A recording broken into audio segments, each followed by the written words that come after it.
Norman Blake, welcome back to noise11.com. It's great to see that we're getting another Teenage Fan Club tour coming up in 2024, which I think, if I count right, 1, 2, 3, 4, 5, 6, 7 times. So this will be the 8th tour.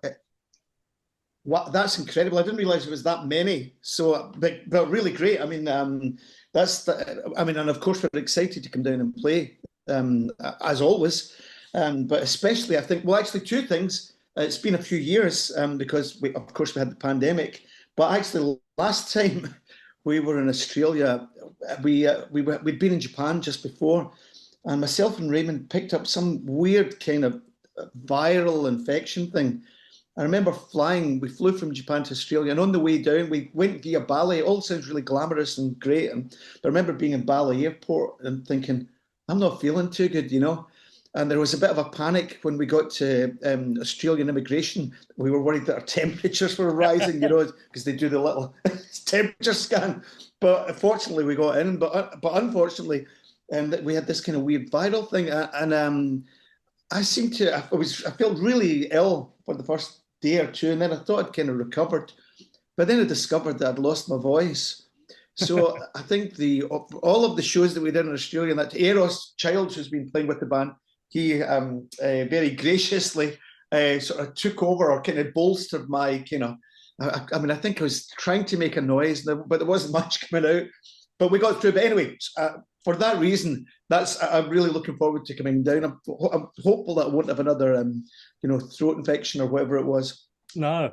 Well, what happens when you aren't feeling that well? Because, having multiple vocalists in the band, does that mean, more of Raymond's songs and less of yours? Do you just adjust? That's actually, we did that actually. That's what we did. We did a few more of Raymond's songs. And then, like I say, it was, you kind of think, especially when you're in Australia and you've come from Glasgow, right? We're thinking, we've come all this way. The show kind of has to go on. I didn't feel particularly comfortable, but I think when you explain to the audience the situation, people tend to get behind you. It's like, okay, well, the way I look at that, I always think, if I was a kid, and in fact, I remember going to see Nick Cave actually in Glasgow, at this lovely theatre, the Pavilion Theatre in Glasgow. It was an amazing show. This is 25 years ago or something like that.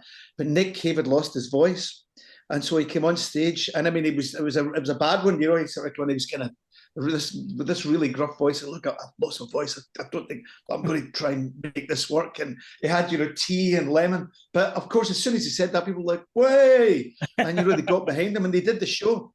And they did the show, and it was a great show because people think, he's making the effort. He must have felt. I'm sure he felt terrible, but he did the show. And so that's kind of what you do. You just go on with it. You do your best. Well, when you kick off this tour on March 5 in Perth, that will be exactly 30 years and 5 weeks after the first time you came down here, which I'm assuming that must have been a big day out tour of 1994. It was, yeah. And we had very fond memories of that. Breeders were on that tour, Smashing Pumpkins, I think, possibly Soundgarden, Bjork maybe even. I mean, it was quite a stellar lineup. And we had a great time.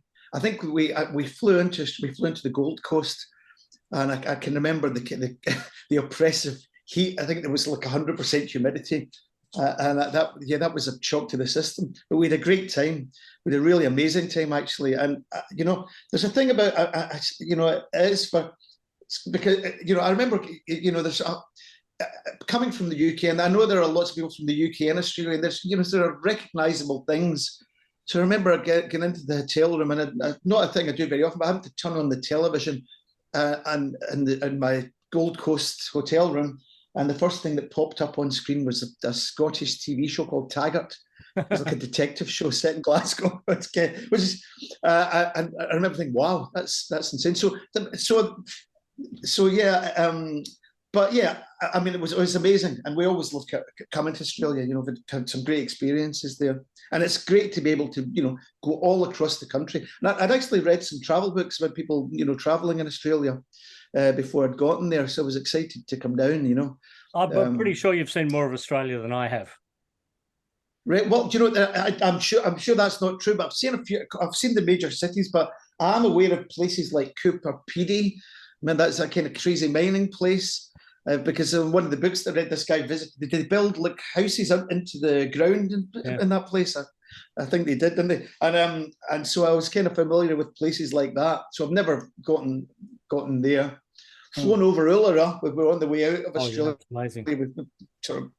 And that was incredible from there. So yeah, but all the major cities, and the great thing is they're all kind of different, aren't they? You know, they've all got a different kind of vibe. You know, so that's always good to experience the sort of culture in different places. Yeah, that big day out that you did would have been, I'm guessing, 2 years after the first big day out, which featured Nirvana. Not as the headline. Yeah. They were the second act. Violent Femmes headlined the first big day out. Oh, that's amazing. Nirvana was the second. But Kurt Cobain, you know, like in a previous life, in your previous band, BMX Bandits, Kurt was quite a big fan. I actually tracked down a photo of him wearing a BMX Bandits t-shirt. Right. Okay. Yeah. Well, actually, you know, we kind of. So the first time I met Kurt, I was the other person in the room because Kurt.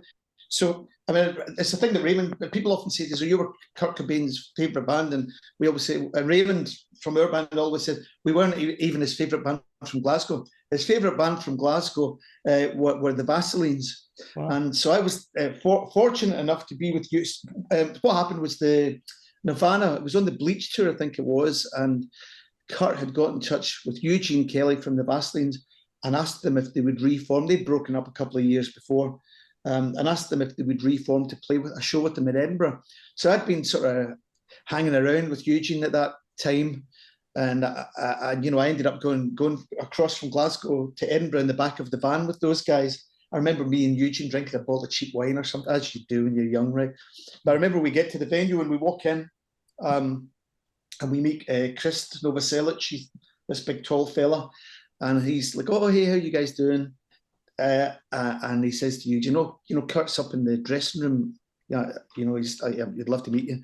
So me and Eugene walk up the stairs, and we walk in, and Kurt, it was when he wore the really heavy black eyeliner. But I can remember him sort of turning around to Eugene and saying, "Wow, Eugene Kelly! I can't believe I'm meeting Eugene Kelly." It was an amazing thing, and you know, Eugene's a nice fella, so they kind of hit it off. But that was the first time I met him as the other person, and Eugene said, "Oh, this is my friend Norman." And he plays, but this time we had the Teenage Fanclub going, and so yeah, that was quite an experience. And then of course we ended up touring with Nirvana on the Nevermind tour, the European leg of the Nevermind tour. They asked us to do that with them, and that was an amazing experience too. Just being sort of on the periphery of this phenomenon, you know, it was brilliant. So with the 2024 tour, we have a new album, Nothing Lasts Forever, the 11th album from Teenage Fanclub. In putting this album together, it's fascinating the way you and Raymond work. So there's your songs and there's Raymond's songs. And I guess Teenage Fanclub is sort of almost like the backing band for both of you in a way, isn't it? You back him on his songs, he backs you on your songs. Do you decide it's going to be a 50-50 thing? Say, for example, if we're making an album, I couldn't really come up with many things or whatever, 4 songs or whatever, then it could be a 6-4 split. Which there aren't really any hard and fast rules about that. But we tried to do it that way. We tried to, you know, take it in turns when we're in the studio. Of course, there were 3 of us were writing songs for quite a bit of time when Jerry was in the band as well. So we kind of liked the fact that, you know, it kind of takes the pressure off of each of the individuals in terms of, you know, coming up with the songs for an album. But yeah, it's a really simple process now. We've kind of honed it in a way. I mean, I suppose in the past and definitely when I was young and I'd go into the studio, I would have kind of very fixed ideas about how I wanted the song to be or be arranged, or how, you know, I would have very strong ideas about that. But and I would kind of maybe try and say, could you play this part, or could you maybe do this fill here to Francis? I would ask Francis to do that, whatever. But now, and we both do this, we don't have any pre-production at all. We just get in the studio, book studio time. So there's a bit of a risk involved in this because, you know, you have to be productive. or you've kind of thrown away your money, and it's our money. You know, no one pays for we pay for our own albums. But no, so whoever's written the song will come in day one of the studio. We set up the gear, and so say it's me, for example, I'll say, okay, here's the song, and we'll all be in the room with our headphones on, and I'll play through the song, and we always play in the same room, so we don't have any separation. We're all, you know, because we're not too worried about spill. That's the glue. And so I'll just play through the song, and then people will just kind of start picking up, you know, and then we just arrange the song between us from there. And then about 3 or 4 hours later, or whatever, we'll record it until we get a version that we're happy with, and that one's in the bank, and then we move on.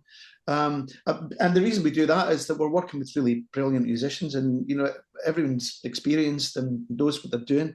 Dave, who plays bass with us now, but who has been with the band for over 15 years and played keyboards and guitar before. But Dave is primarily a bass player, and he's a really good bass player. He plays a lot of the bass stuff with Bill and Sebastian too. But he's great. He's really, you know, creative person. Francis is a very musical drummer. He's a drummer that plays guitar and piano, and Eros is a really idiosyncratic and great keyboard player. So, and Raymond can come up with some great riffs too. So we just kind of work out between us, then we record it and move on. And it's a really simple process, you know. And again, that's the way it works for us. So other people will have different ways of working, but that's how we do it. It's, like I say, we've honed it to this kind of very simple thing. The recording was sort of done in two processes, wasn't it? Like the vocals were done at one point and the music was done at the other. The vocals in Scotland, the music in Wales. And what we do is, so we went into Rockfield. We booked it for, I think it was maybe 10 days. We know the people at Rockfield pretty well. Kingsley, who owns the studio and started the studio, we're good pals with him. Kingsley's still around in his 80s, and the studio's still going strong. Rockfield was the first residential studio in the world. Wow. And you know, everyone's been there, from, you know, Iggy Pop to Freddie Mercury wrote Bohemian Rhapsody at Rockfield, so need I say more? But it's a great place, and it's a kind of still a working farm. But anyway, so we went, and you know, and that's what we like about it. It's kind of isolated. You know, it's, you know, so you're there for 10 days. So we spent 10 days just putting down the backing tracks and, you know, putting down guide vocals, but we tend to write the lyrics after. You know, that's the way we've always done it. You know, we'll have maybe there's a couple of fragments of it's sort of about this, and here's a chorus, but then and so we did the backing tracks there, did pretty much everything there. Then we decamped to Raymond's home, and Raymond's got, like, you know, some nice monitors and a Pro Tools set up, you know, and really great microphone. And then we just kind of set up there and did all the vocals there. And then we mix in the box. So what that means is you just basically mix it in Pro Tools, because basically at Rockfield, all of the mics have gone through a really nice MCI desk. So we've got all the sort of mojo or whatever, you know, the audiophile mojo from the desk. So that's all recorded. So there, at that point, you're just mixing on Pro Tools, which means that you can sort of pause and move on to another song and come back and everything's still there. And that works too. I mean, part of this is about making it being efficient, cost efficient, because you know, it's not cheap to make albums, you know, and of course you don't no one. I mean, there are very rare what do you call it? Examples of people. Sorry, there are only a few people who will sell millions of albums. Most of us will sell a few thousand, and so it's difficult to cover your costs, especially when you're sort of manufacturing, you know, like the sort of dinked editions and die-cut sleeves, and with this latest album, we've got sort of mirrored sleeve. So you kind of try to be as efficient as possible when you're recording. And so, yeah, that's the way we do it now, and it seems to work. I think a lot of people do that now, actually. Will maybe get into a studio for a period of time, get the stuff that you can't really do at home, but you can do vocals at home. You can set up a vocal booth anywhere. Yeah. So the song Foreign Land was actually written at that studio then? That one was, though, yeah. And so what you'll also do is sometimes, I think you sort of get into, just even being in that environment, it's conducive to creativity. You're in this amazing studio with all this history, everyone's set up. And so I think actually maybe in the second or third day of that session, You end up walking around playing guitar way more than you would at home. I mean, I play guitar at home, but when you're in the studio, you're kind of constantly doing it. You're always playing guitar. You're always in that mode. And so I think I sat down after dinner one night and I was messing around with that riff, and I thought, okay, there's a song, and then we recorded it the next day. So that can happen in a studio environment, that kind of creativity tends to not happen when you're at home. And a fascinating video in a tomb. Yeah, it's the place called Hamilton, which actually is a couple of miles over that way from here where I live. But it was the Duke of Hamilton's mausoleum. He built a mausoleum. He was a very wealthy guy. This is in the 1750 or something like that. He had a palace there, and he had this mausoleum built for his family. And he had there was a crypt, the crypt where his body was, which I think you may see in the video there. He kind of stole from Egypt. It's an ancient tomb, a sarcophagus, a stone sarcophagus. But anyway, I was aware of this when I was a kid. They used to do tours of it. I went there when I was at school, and it's an incredibly ornate building. The palace is long gone, and there's not much left of his dukedom. I don't know whatever you would call that, but that's one of the remnants, and it's an amazing building. It's historic, and we were looking for somewhere to shoot a video. I thought that's a pretty interesting place, and also we had acquired a drone. I thought you could take the drone up inside the building and show off all of that, Wow. and so that's why we did it there. I think it cost us £100. We hired it from Hamilton District Council, so they were quite happy for us to promote the mausoleum. I should add that all of the bodies or the people who were interred there were moved, to another place in Hamilton. But so it's all, it's not an active mausoleum anymore. It's an ex-mausoleum. Yeah, it's not the dead centre of town anymore. What are you saying? It's not at all. The dead centre's been relocated a few miles north. Yeah, you've had the chance to do a couple of the songs, Foreign Land and Tired of Being Alone. I take it by the time you get down here, the album will be out, and you will have a chance to insert more new songs into the set list. Yeah, we definitely want to do that. I mean, the way we think about this is that we're not a band who broke up after album 3 and have reformed. We've always been a going concern. So in that sense, we see ourselves as being a contemporary band, and we want to play songs from our contemporary albums. I mean, that's not to say that, we normally play now for about an hour, 40 minutes, something like that. So that means that we can play songs from all of our previous albums, but we'll play 4 or 5 songs from this album, because I just feel that it's important to do that. There's a certain amount of pain when you play new songs. And that you have to you have to present them for the first time to an audience. We've done that right from the start. We made our first album, and people often talk about our album Bandwagon-esque being, a big album, and it kind of was for us. But there was a time when we were playing songs like The Concept for the first time, and you could see the sort of quizzical look in people's faces in the audience, and thinking, "What the fuck is this?" Because we'd been a bit more of a punk rock band before that, so we kind of like doing that. We kind of like putting ourselves under pressure in that way, and I don't know. We like to play new songs. It's important to do it, and yeah, from this album, I think already we're playing 4. So by the time we see you guys, I'm sure we're playing 4 or 5 songs from this album. So about half of it. And you're going back to things like 1990s, God Knows It's True. Quite a few 90s in there still. Songs from Northern Britain, that album. Is obviously one that you can't walk away from. No, we'll play songs from all of those, because I think I think there is an expectation that if you go to see an artist, I went to see Bob Dylan recently. He was brilliant, and he played a fair amount of old songs, but he played 7 or 8 songs from his new album during the set. But that was fine, and I wasn't disappointed that he didn't play more old ones. But having said that, yeah, it's always great when you go and see an artist that you like and they play a lot of songs that you're familiar with. And so I think we'll always try and do that, accommodate, people in that sense. So yeah, I mean, yeah, we'll play some. I think we'll play something, at least one or two songs from each album. So in a 20-song set, 25-song set. Yeah, well, I mean, we've got the album out in September now. Yeah. So, and the tour doesn't start till March. So, when people coming along to the show, they've got 6 months to learn the songs. They have. That's always good. Yeah, they should hopefully be familiar with some. That does help. I mean, actually, we one song we didn't mention there is I Left the Light On, because that's on the album, but we actually released that song.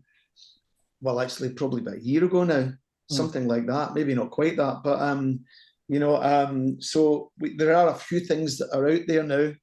In fact, there are maybe 4 things out there now. I mean, that's just the way you do it now. Like you release a song every few months, and the build up to the release day, which is imminent. So that's exciting. But yeah, we'll work out all of the songs, and we'll sort of see which ones work best live. Yeah. But we'll go through all of the new songs. We'll play all of them at least once. Well, I can't wait to see the band again. What have we had? What did I say? Eight times? Yeah, that is incredible, actually. Yeah, amazing. How lucky, how fortunate. Yeah. We do appreciate it, because it's a great thing. It's a kind of perk of the job in a way, that for a musician, part of what you do is you're itinerant, you travel, and if you enjoy travel, which I do, it's great. You get. I mean, it's not cheap to get to Australia. And not many people do it. I mean, I go back to my hometown, I come from, and I meet people. Oh, I saw you were in Australia. That's amazing. I'd love to go there. Whatever. But it's most people don't travel. Most people don't really leave their home environment, and that's mostly because they can't afford to. Which is so to have the opportunity to do that's amazing. A real privilege. Yep. So 94, 95, 97, 2003, 2006. 2017, 2019, and now 2024. That's a lot of fan club flying miles. It really is, isn't it? Yeah, it really is, actually. But that's going to be 5 years since we've last been there. But of course, 2 years of that has been the pandemic, and but yeah. So, and that's just an illustration of how quickly time passes, because it really doesn't feel like that. Yeah. Well, Norman, great to talk to you here at Noise 11, and see you in 2024. Yeah, looking forward to it. See you then. Thanks, Paul.